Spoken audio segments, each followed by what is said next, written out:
Great. And then a couple of other just quick reminders is that we've got a chat box and a Q&A to field if you have any questions or comments during the presentation. It would be great to get your involvement, get some interesting debates or discussions going.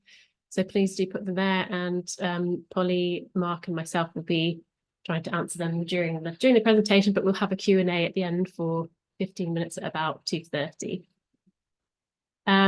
So yeah, I'll hand over to Mark to kick us off. Well, just when you took the biggest mouthful. That was a little bit unfortunate. Sorry about that, everybody. Hello, everybody. Welcome to our webinar on the Big Repair Project.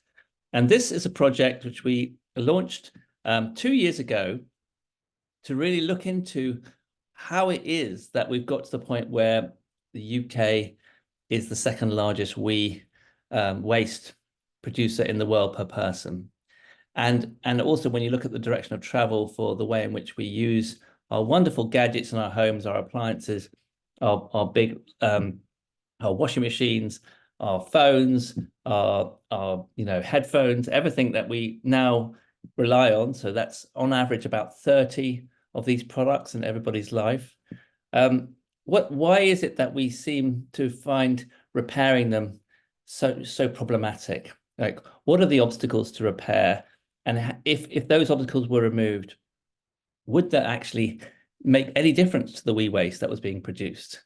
So these are the kind of general ideas of the general objectives, aims of the project. And we're part of a bigger project called, which is the Metals Circular Economy Project, under which we're funded. And this is UKRI funded. So we're very grateful to that funding, and we're grateful to a wider kind of set of research programs under which we sit, which is looking at how we can increase the circular economy of the UK.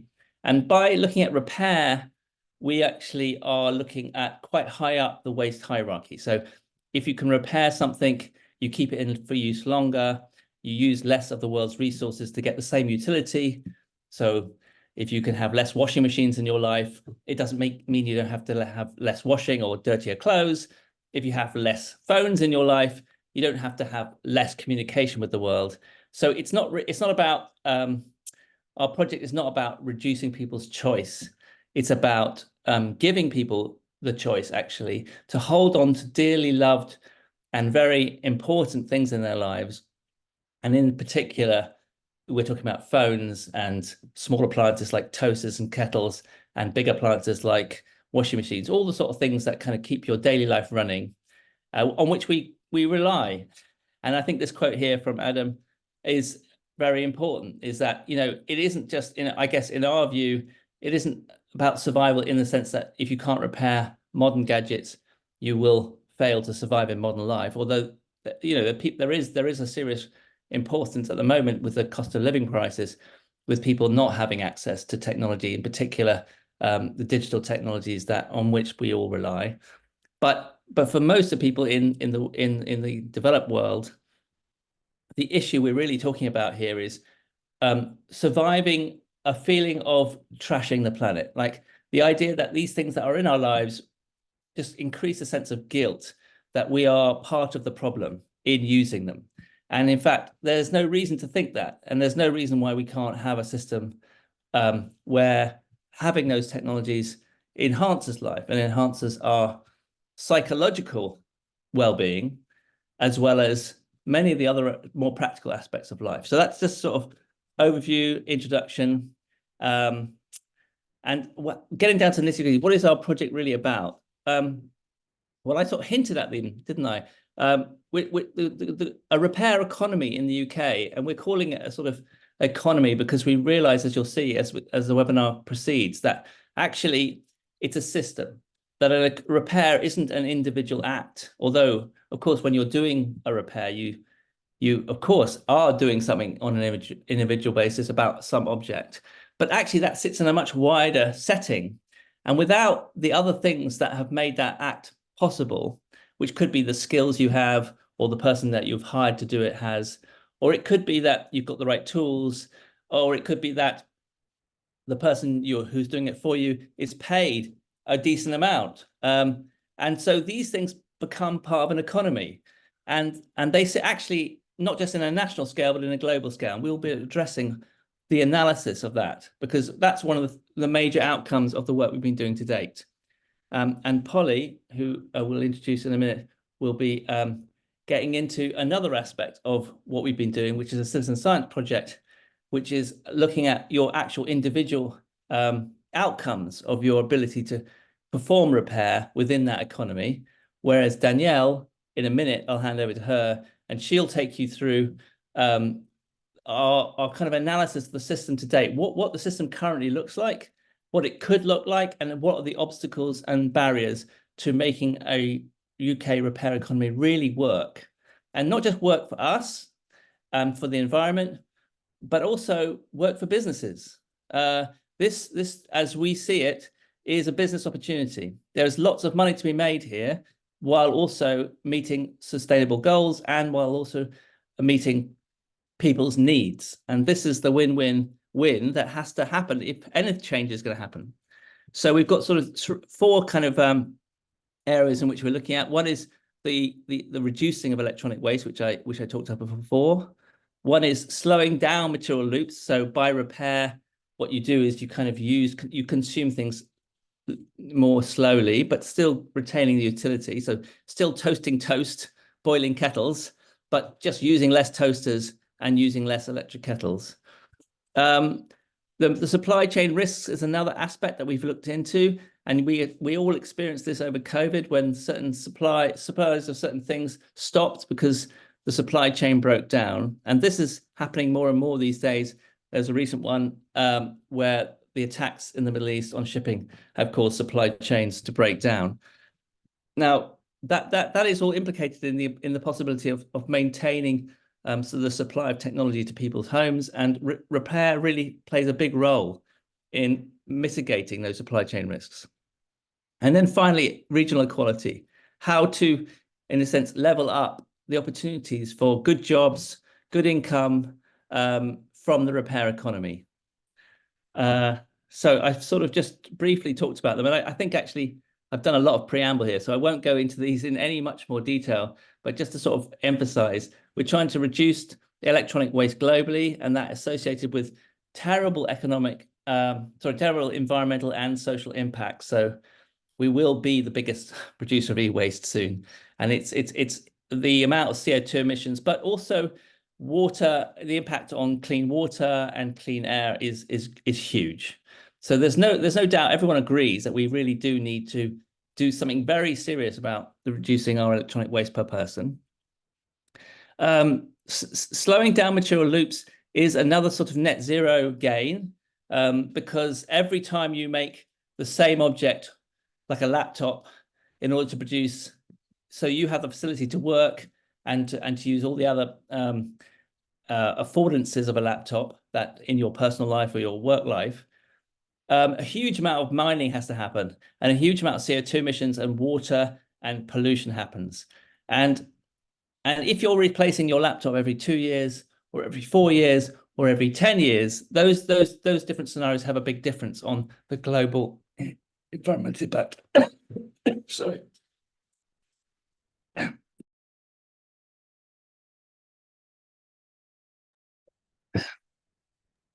Okay. Next slide. Are you okay, Mark? Yeah. Yep. Just shout if you want us to take over. Bit of pollution in the back of my throat there. Yeah. So, gosh. Right. So we want to mitigate supply chain risks, because basically getting hold of actual technologies on which we rely is under attack, literally under attack from boats. But also it is, as we have a global supply chain gets increasingly complex, it becomes more vulnerable to such breakdown of supply chains. And this is maybe not so bad in the case of a phone or a toaster, but of course there's all these kind of issues around medical supplies and medical technology, which we experienced during COVID. And then finally, if my throat holds out, Okay. Mark, I could take over from here. yeah, you take over. Sorry, It sounds a bit painful. yeah.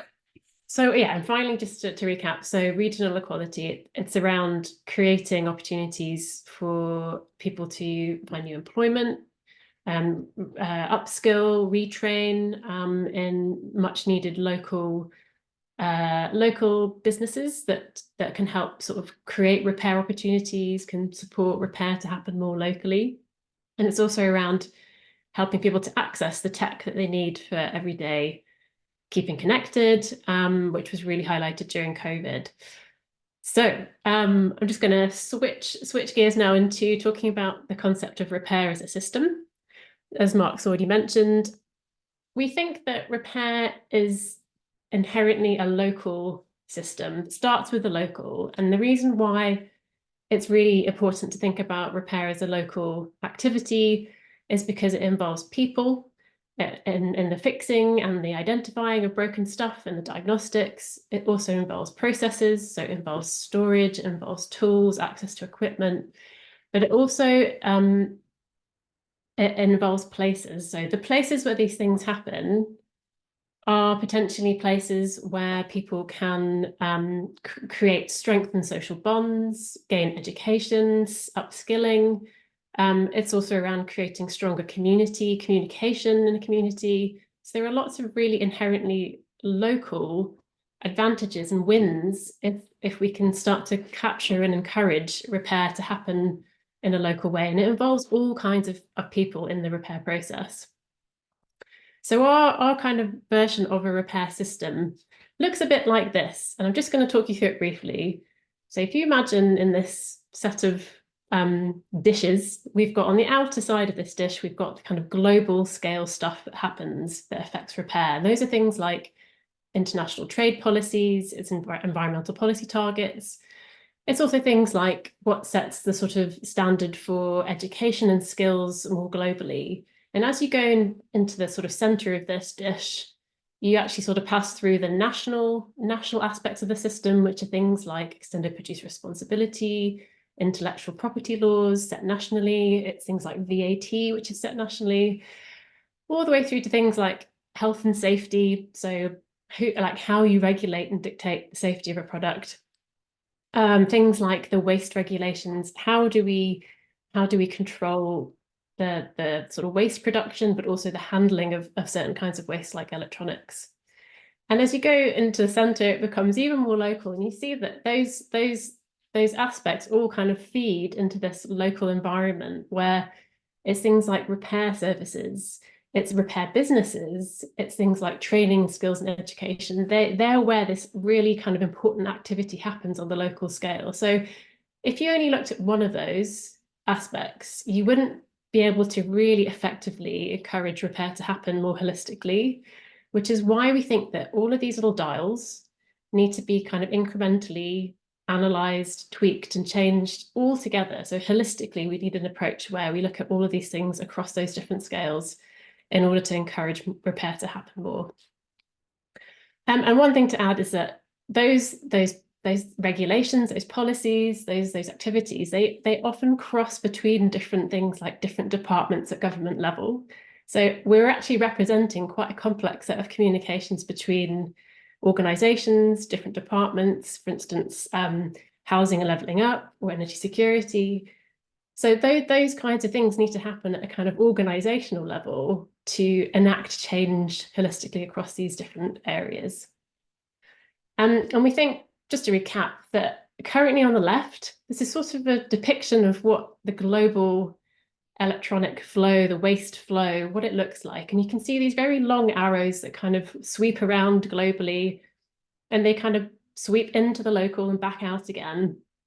And when you see these long arrows, what that really represents is huge amounts of transport costs and emissions and environmental impacts, and often things that involve electronic waste being processed in countries and areas that have very kind of unregulated waste systems. So there's this kind of human health and environmental impact issue with them.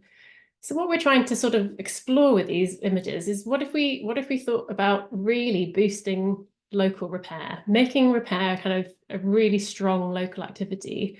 And you can see that one of the advantages is that those loops, those long supply chain loops, start to get shortened. They start to become much more kind of dense and much more interactive in a smaller scale, a smaller area.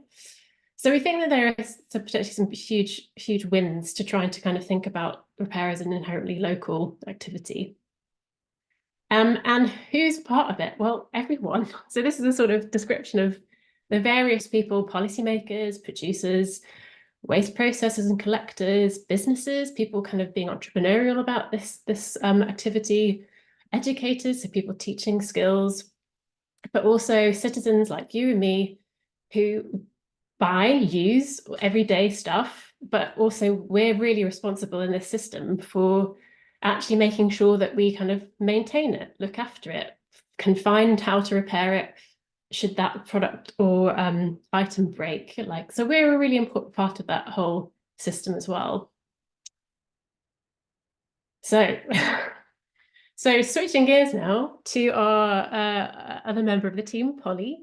We're going to introduce our work, which is using citizen science, and it's a project called the Big Repair Project.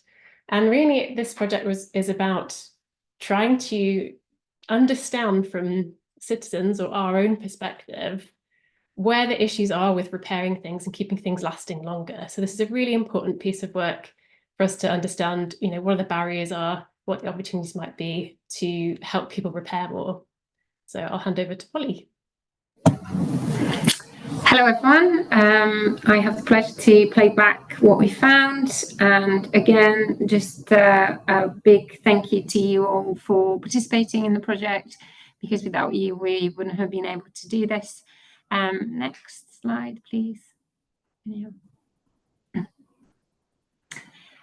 Just to recap on some of the things that Mark mentioned in the beginning. This project came about on the back of the right to repair legislation as well, and us trying to understand how citizens and generally our communities are thinking about repair, so that when we are looking at also the policy and the wider system, we are taking that into account. And some of the findings from kind of the very beginning of the project were that the right to repair legislation, when it came in, had very limited kind of product coverage, and there's currently no price cap on spare parts or prevention of bundling.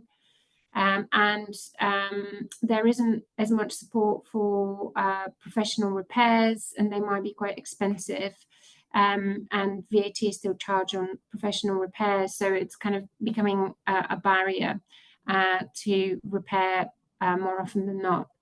So we launched the Big Repair Project in 2022, as Danielle mentioned. So we've been running for 2 years, and now our 2-year report is up on the website as well. You can look at the detailed data there.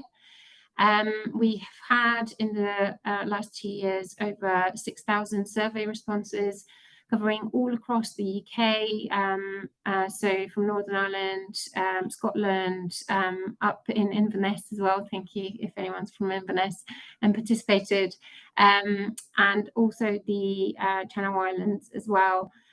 So great kind of participation from all over the country. Next slide. Thank you. And just a recap on how we are categorizing things and when we are asking the questions in the survey. When we say a large appliance, we mean things like washing machines and dishwashers and fridges. So they're non-portable or semi-portable machines.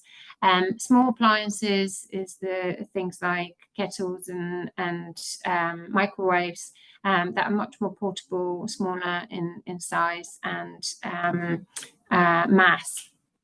And then we have the home electronics, which are the laptops and smartphones that Mark mentioned quite a few times. Next slide, please. So some of the kind of key findings very quickly. Over the last 2 years, what you've told us is that one of the key reasons for replacing your appliances was that it is cheaper to buy new ones. And the second reason was that it is hard to get hold of spare parts. So that is obviously a big concern, that brand new appliances are more expensive than repairing something. And we're looking at, in the kind of analysis of the system, we're looking at kind of ways of unlocking that, or kind of changing the dials on this. So next slide, the consideration when buying appliance. So in terms of what do you consider when you're buying a new appliance, and obviously cost is one of the biggest considerations. Is it cheaper? Not necessarily whether it's more durable. Warranty came up as a very important factor, and again, that is something that has emerged from the wider research as an area that we're looking into with DEFRA, hopefully. And then spare parts availability and repair information availability following shortly after. Next slide. And over 30% of the respondents feel comfortable carrying out basic repair to all of their items. So in this project, we asked you to repair and to show us what you've done at home, and we have some amazing images from repairs. And unsurprisingly, people feel more comfortable repairing, kind of doing basic repairs on things that they own, and less comfortable if they don't own those items. And so more complex repairs are only carried out on appliances that are owned by the people who are repairing. Next. And these are some of the images that you've shared with us on repairs. We can see some washing machines and some ovens in there, as well as some smaller appliances and electronics as well. So a very good range of appliances representing the different categories here. Next slide. And yes, that feeds into the hard data that we have from all of you. So one of the most repaired items is the washing machine. And I don't know whether it's because they break a lot more often, or because we have them for longer in our lives. And then followed by the dishwasher and computers and vacuum cleaners, and then the cooker. Smaller appliances we seem less likely to repair. Next.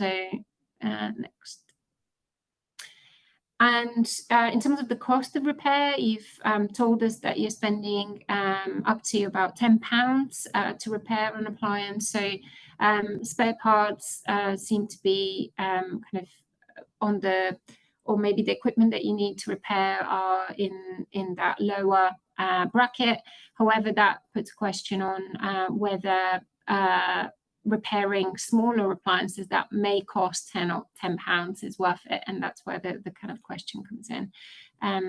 Next slide, please.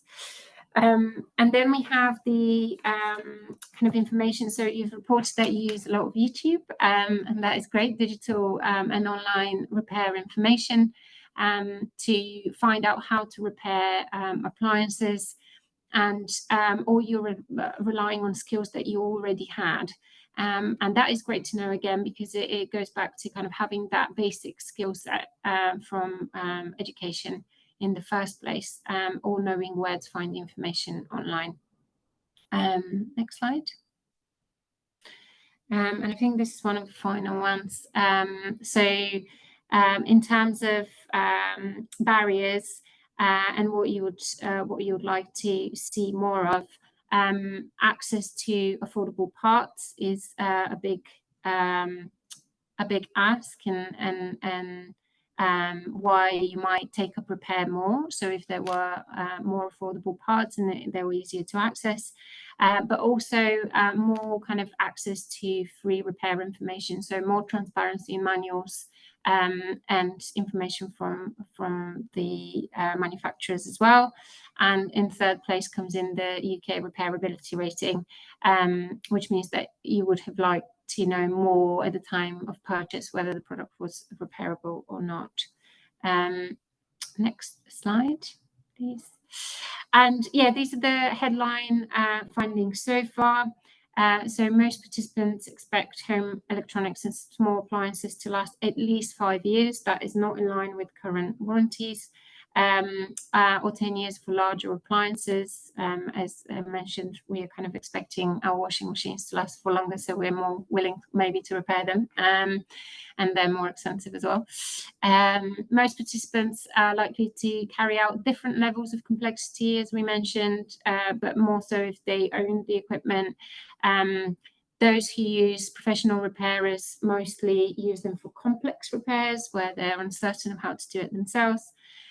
Most participants prefer independent repair services, and that is important, and tying in with the points that Danielle made about encouraging kind of local repair services that are easier to access on your doorstep. And the type of product ownership impacts the propensity to repair, which I mentioned already.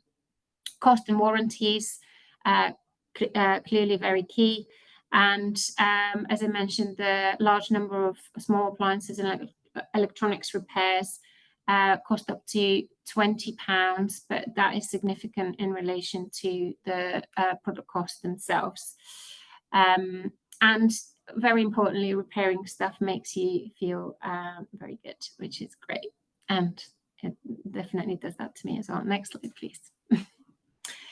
So key recommendations emerging from the work that we've done so far is that we're looking at how VAT and business rates adjustments can help repair businesses.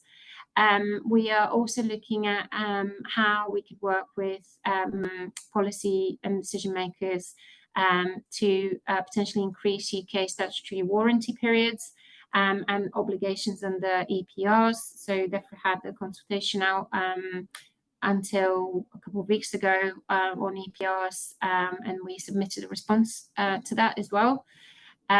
We are looking at how the development of product environmental impact assessment frameworks might enable clearer information and labelling, and that ties into what you've told us in terms of your desire to know more at the point of purchase, but also being able to access information on how to repair things later down the line.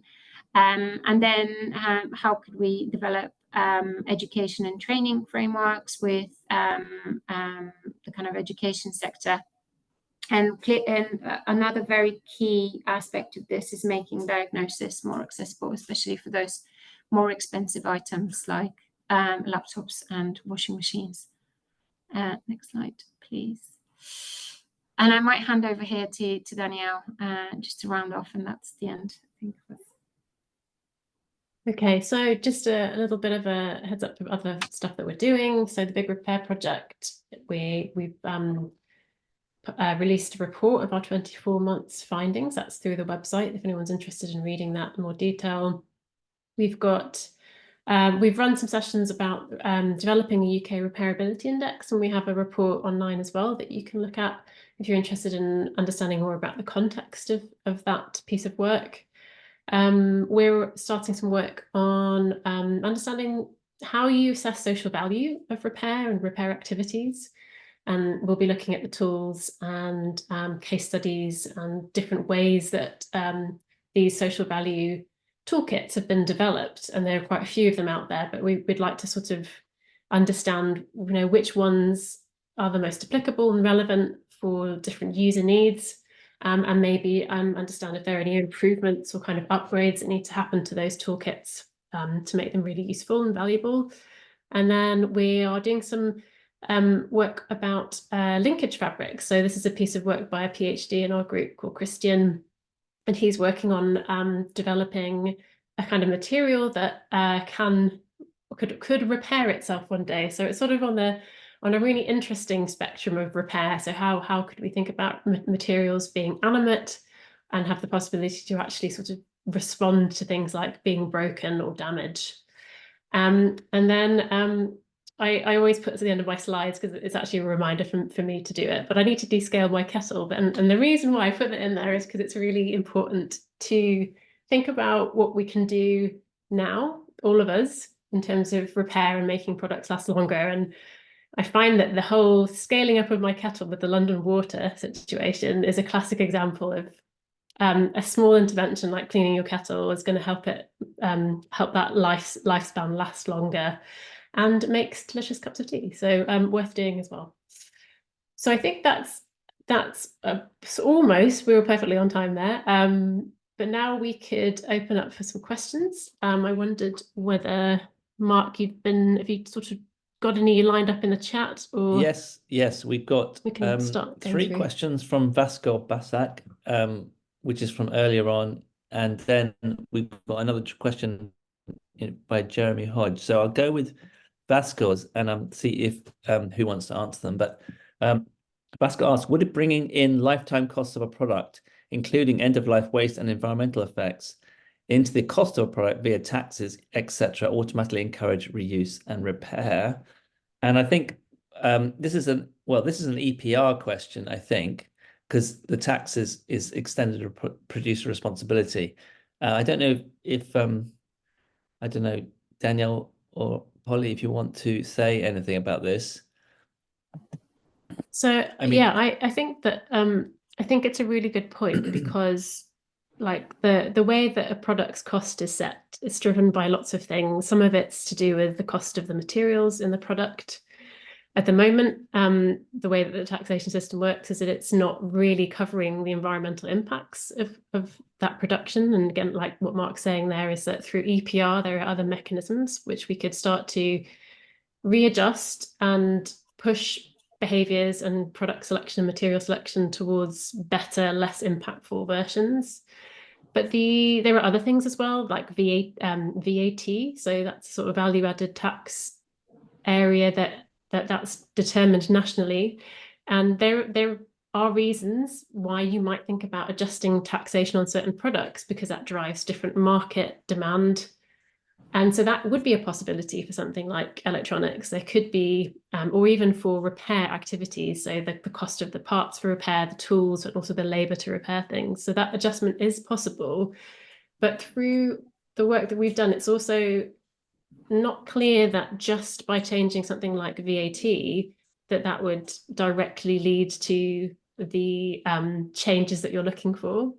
So one good example of this is the recent tampon tax or period tax, which was where VAT was removed from period products, but there was no incentive for companies to actually reduce the cost to consumers or citizens in that process. So that kind of end saving for a citizen would have to be driven through other measures as well.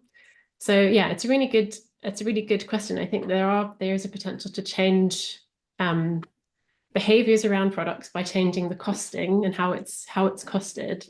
There's one more kind of bit that I always think it's important to add into this, which is also how much is too much in terms of making it fair for different people who have different means and different access to who can afford these products in a different way.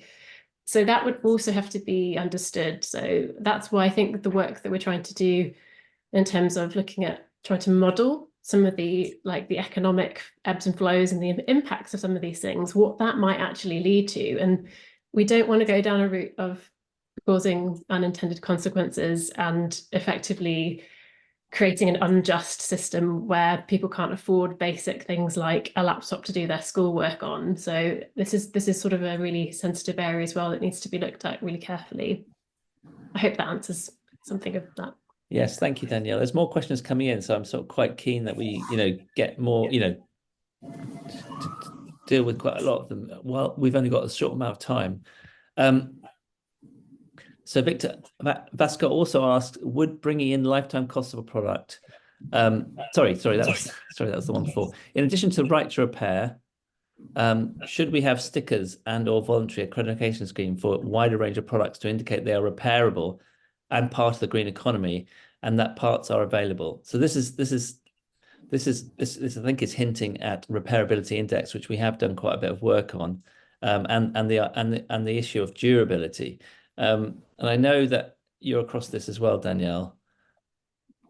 Yeah, I think so. The kind of when we looked at this and we spoke to people who are doing kind of in-depth kind of industrial design analysis of those repairability indexes.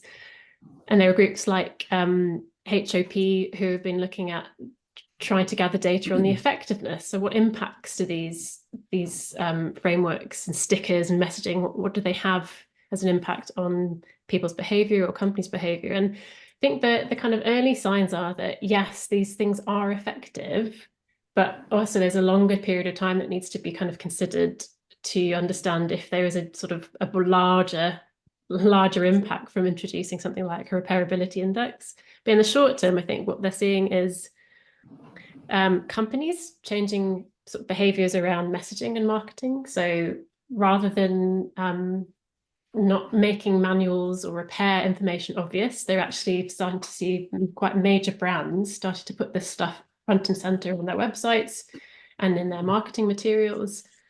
So that's sort of going in the right direction. But also there is a shift that people are starting to see these labels and starting to make decisions because they have pro-environmental beliefs. They want to do better by the planet, that people are deciding to choose slightly different options because of having this information up front. But there's still quite a significant barrier there that's to do with cost. So generally, if the thing is way too expensive, even though it might have greener credentials according to these assessment frameworks, cost is still a big barrier. So again, why we need to look more holistically at changing things like tweaking VAT, the cost of repair, other aspects to the kind of product system need to be tweaked in order to drive people towards longer lasting products. And I think there's a dilemma for policymakers there too, isn't there, Danielle? Because you can put up taxes, you'll increase all of the products in that category range. You may get more repair, but you also may increase the cost of living, and that there's a big tension there with environmental taxes and playing out and trying to reduce waste. And I think those tensions are here for this, and they're here for lots of other issues around the environment. I'm going to skip back to this next question because I just want to get onto some other people's. And Dave, we had a question from Jeremy Hodge, which is: have you looked at the time it takes to repair an item versus replacement? Retailers of replacement items are generally offering next day, few days service, whereas waiting for an uncertain outcome of repair may take weeks. And this is one of the things we have been bringing up as an issue, as an obstacle to repair. So yes, we have been looking at that. And I think that this comes into diagnostics. So one of the issues around repair of bigger items like washing machines or even a phone or a laptop is that they are so urgent to people's everyday life that they cannot wait. They feel they cannot wait to have some uncertainty around how much it's going to cost. So it's the cost of the repair and also the timing. And so they then are tempted just to go for an outright replacement because, as you say, it can be next day delivery. And if they think the repair is going to be a major percentage of replacement, they might just go for that anyway. And we see this quite a lot. So it seems that the kind of reducing the risk to a citizen at the point where something goes wrong. So being able to offer them not just diagnostics, though this is wrong with your appliance. We know this already because we've got sensors in it, like dishwasher or a washing machine or a laptop so we know this component is defective. So that bit of the diagnostics is sort of with the suppliers, the manufacturers, and that is doable. But there is, but they say that the ones that have got those greater diagnostics don't seem to get greater sales. So from their perspective, there's perhaps not a great receptive audience for those so far. And then you need to be able to be quoted a repair price and a time that is going to be commensurate with your own life urgencies. And that is hard. Polly, yeah. I just wanted to add to that another part of the coin, which is actually moving at the moment, is the obligations of the people selling you a new kind of replacement. So under the kind of latest consultation and EPR changes proposed, there is kind of this movement of putting more obligations on online sellers who are offering these type of services to take back your old broken washing machine and then repair it. So there is kind of a slightly different model there, which would kind of lead to more repair and less inconvenience for customers as well. So again, yeah, another mechanism to tackle that. Yeah, just jumping on that. So in the way that these things are all quite joined up in a system of repair, is that there's also this opportunity to set different kinds of waste targets, so that would drive retailers or manufacturers to actually need to fulfill certain more kind of rigorous obligations to potentially keep reused, repair, remanufacturing numbers higher in their portfolio. So there's a way that actually sort of setting different kinds of waste targets, maybe shifting away from purely recycling targets to more reuse or remanufacturing targets, that these things could also push behaviors in a slightly different direction. Thanks, Danielle. We're running out of time, so we've got quite time for one more question, and then what we promise to do is to kind of go through the remaining questions and sort of we'll sort of put some text answers on our website for everyone. Sorry about that, but we are also conscious that people got busy lives in the middle of the day, particularly. So the question I'm going to go to is Daniel Charney's question, which is not, it's a very different issue that Daniel is addressing, which is, have you looked or come across if the perception of not being creative or imaginative is a barrier for people repairing? So this is more of a creative cultural issue, and I don't think we have actually considered this. Is that right, Danielle, Holly? Yes, I don't think we've considered that. So we've really looked through the lens of the technical skills, haven't we? Diagnostic skills and then repairing skills.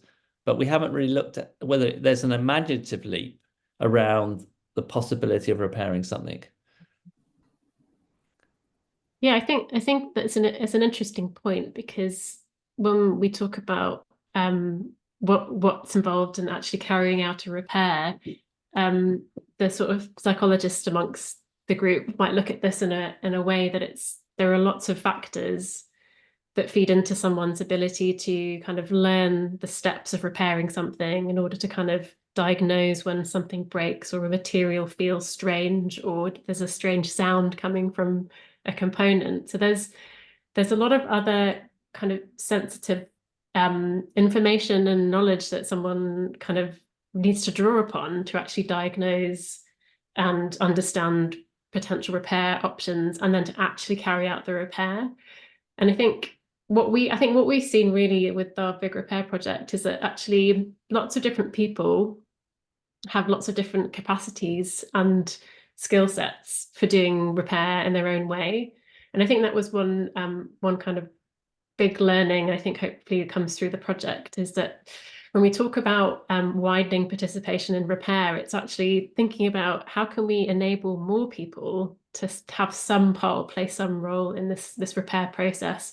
But I think, yeah, it would be really interesting to extend this study to actually kind of understanding more in a more detailed way what you're suggesting, which is what kind of creative aspects might there be about visualizing or memory, or about kind of maybe creatively problem solving. Maybe there's an aspect to that which would be really interesting to feed back into this type of research. Yeah, that is a great way to end this webinar, because I think what it's opening up and what we hope from these webinars is that it's not obviously a one-way information flow, that we gain insight into things that we've missed and aspects of the problem of the repair system that we haven't yet focused on. So thank you very much for that, and to all of you for coming and sharing your questions with us. I'm sorry that we haven't managed to get to all of them, but we will post responses on our website, and of course you'll get the recording of this if you want to watch it again and or share it with other colleagues and people. We are continuing with this project at least until the end of the year, but hopefully longer if we can get more funding. Hint, hint, anyone out there? And but until then, until we come up with the next webinar, or we see any of you in person, we'd like to say thank you for attending and for your interest in the project and your interactions. And in particular, thank you to Danielle and Polly. Do you want to say something, Polly and Danielle? Just to reiterate, thank you very much. Keep on logging those repairs on the Big Repair Project, because that data is really valuable for this analysis going forward. Polly? And spread the word to your friends, and just generally in the pub as well. Just tell them about the project and get them involved. That would be great. Okay. Great. Thank you. Thanks, everyone. Keep repairing.